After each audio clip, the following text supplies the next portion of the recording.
एक गांव में एक चालाक चोर रहता था। वह इतनी सफाई से चोरी करता था कि किसी की पकड़ में नहीं आता था। लोगों का मानना था कि वो किसी की आंख से काजल चोरी कर लेगा तो भी किसी को भनक नहीं लगेगी। गांव में चोरी करते करते अब उसे बोरियत होने लगी थी। वह दूसरे चोरों के बीच अपनी धाक जमाना चाहता था। उसने सोचा कि क्यों न राजधानी जाकर राजमहल में सेंध मारी जाए, इससे दूसरे चोरों के बीच उसका रुतबा बढ़ेगा। ये सोचकर वह राजधानी आ गया। अब समस्या ये थी कि राजमहल में चोरी कैसे की जाए। वहां सुरक्षा में पहरेदार 24 घंटे तैनात रहते थे। कई दिनों तक रेकी करने के बाद उसने ध्यान दिया कि महल के ऊपर जो घड़ी लगी है वो समय बताने के लिए हर घंटे बजती थी। चोर के दिमाग में एक विचार आया। चोर रात में कुछ लोहे की कीलें और हथौड़ी लेकर राजमहल पहुंचा और जैसे ही घंटी बजती वह दीवार पर एक कील ठोक देता। इससे घंटी की आवाज में हथौड़े की आवाज दब जाती और किसी को पता भी नहीं चलता था। इस तरह उसने 12 कीलें ठोक दी। उन कीलों के सहारे वह महल में दाखिल हो गया और हीरे जवाहरात चोरी करके रफू चक्कर हो गया। अगले दिन जब राजा को चोरी का पता चला तो उसे यह जानकर बड़ी हैरानी हुई कि इतनी सुरक्षा के बावजूद भी कैसे कोई राजमहल से चोरी करने में कामयाब हो सकता है। राजा ने नगर में सिपाहियों की संख्या बढ़ाने का आदेश दिया और कहा कि कोई भी व्यक्ति रात में घूमता नजर आए तो चोर समझकर गिरफ्तार कर लिया जाए। दरबार में ऐलान के वक्त चोर भी भेष बदल कर मौजूद था। उसने चालाकी से पता लगा लिया कि कौन कौन से सिपाही इस काम के लिए चुने गए हैं। उसने उन सिपाहियों के घर का पता लगाया और साधु का भेष धारण करके उनके घर पहुंच गया। वहां उसने पाया कि सभी सिपाहियों की पत्नियां चाहती थी कि उनका ही पति चोर को पकड़े। इस बात का फायदा उठाते हुए उसने सभी की पत्नियों को कहा कि पूरी रात तुम्हारे पति चोर की तलाश में बाहर रहेंगे। इस बीच चोर तुम्हारे पति का वेश धारण कर घर में घुसने की कोशिश करेगा। भले ही वह तुम्हारे पति की आवाज निकाले, लेकिन तुम उसे अंदर मत आने देना और गर्म कोयला फेंकना। इससे चोर घायल हो जाएगा और पकड़ा जाएगा। पत्नियों ने हामी भर दी। वहीं सिपाही पूरी रात गश्त करते रहे और चोर की तलाश करते रहे। सुबह के 4 बज गए थे। सभी सिपाही चोर को ढूंढते ढूंढते थक गए। तभी सारे सिपाहियों ने सोचा कि अब घर चलकर थोड़ा आराम कर लेते हैं। जब वे घर पहुंचे और दरवाजा खटखटाया तो पत्नियों को शक हुआ। उन्होंने सोचा कि साधु की बात सच हो गई। जरूर ये चोर है जो भेष बदल कर आया है। वे जलता हुआ कोयला अपने पतियों पर फेंकने लगी। इससे सारे सिपाही घायल हो गए। उन्हें अस्पताल में भर्ती कराना पड़ा। दूसरे दिन राजा को जब सारी बात पता चली तो वह चिंतित हो गया। उसने फौरन कोतवाल को आदेश दिया कि जितनी जल्दी हो सके उस चोर को पकड़ कर हाजिर किया जाए। कोतवाल ने शहर में पहरा देना शुरू कर दिया।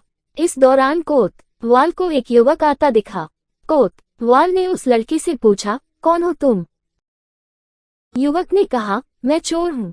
कोतवाल को यकीन नहीं हुआ। भला इस तरह कोई खुद को चोर कैसे बता सकता है? उसे लगा युवक मजाक कर रहा है। कोतवाल ने आगे कहा, अगर तुम चोर हो तो चलो, तुम्हें जेल में बंद करने का आदेश मिला है। वो युवक चोर तैयार हो गया। कोतवाल उसे लेकर एक कमरे में गया, जिसे देखकर चोर ने बोला कि कोतवाल साहब, इस जेल को तो कोई भी खोल सकता है। कोतवाल बोला, इसे खोला नहीं जा सकता। चोर बोला, आप अंदर जाए, मैं बताता हूँ इसे कैसे खोल सकते हैं। कोतवाल मान गया और जैसे ही अंदर गया, चोर ने दरवाजा बंद करके लॉक कर दिया और हंसते हुए बोला, मैंने पहले ही बोला था मैं चोर हूँ, आप माने नहीं। कोतवाल पूरी रात जेल में बंद रहा। सुबह सिपाहियों की मदद से कोतवाल किसी तरह जेल से बाहर आया और राजा के पास पहुंचकर उसने सारी कहानी सुनाई। पूरी बात सुनकर राजा दंग रह गया।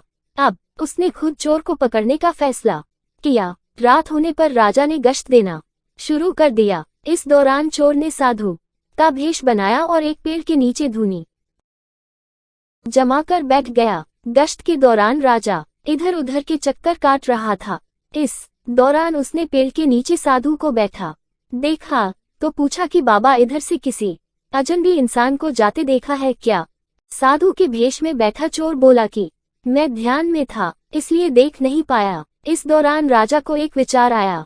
उसने तय किया कि वह साधु की पोशाक पहनकर पेड़ के नीचे बैठकर नजर रखेगा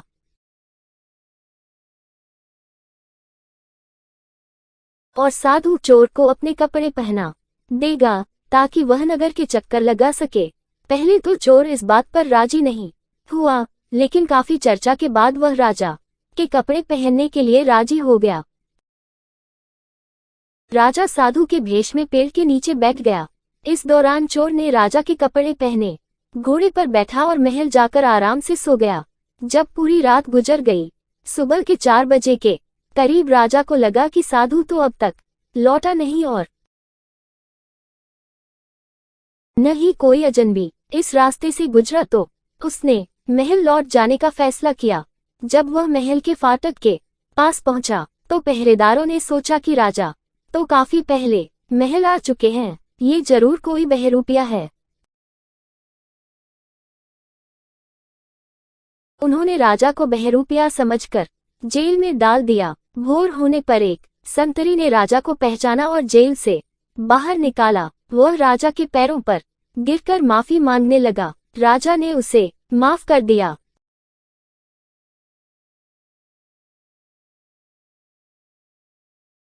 राजा ने महल पहुंचकर देखा कि चोर रात भर उसके बिस्तर पर सोया और उसी की पोशाक में फरार हो गया। अगले दिन राजा ने ऐलान किया कि अगर चोर उसके सामने आ जाएगा तो उसे बख्श दिया जाएगा, साथ ही उसे इनाम भी दिया जाएगा। चोर वहां मौजूद भीड़ से निकलकर बोला कि मैं ही चोर हूं। सबूत के तौर पर उसने राजा को उसकी पोशाक दिखाए और चोरी का सारा सामान भी वापस कर दिया। राजा ने अपने वादे के मुताबिक चोर को माफ कर दिया। राजा ने भेंट में उसे एक गांव दिया,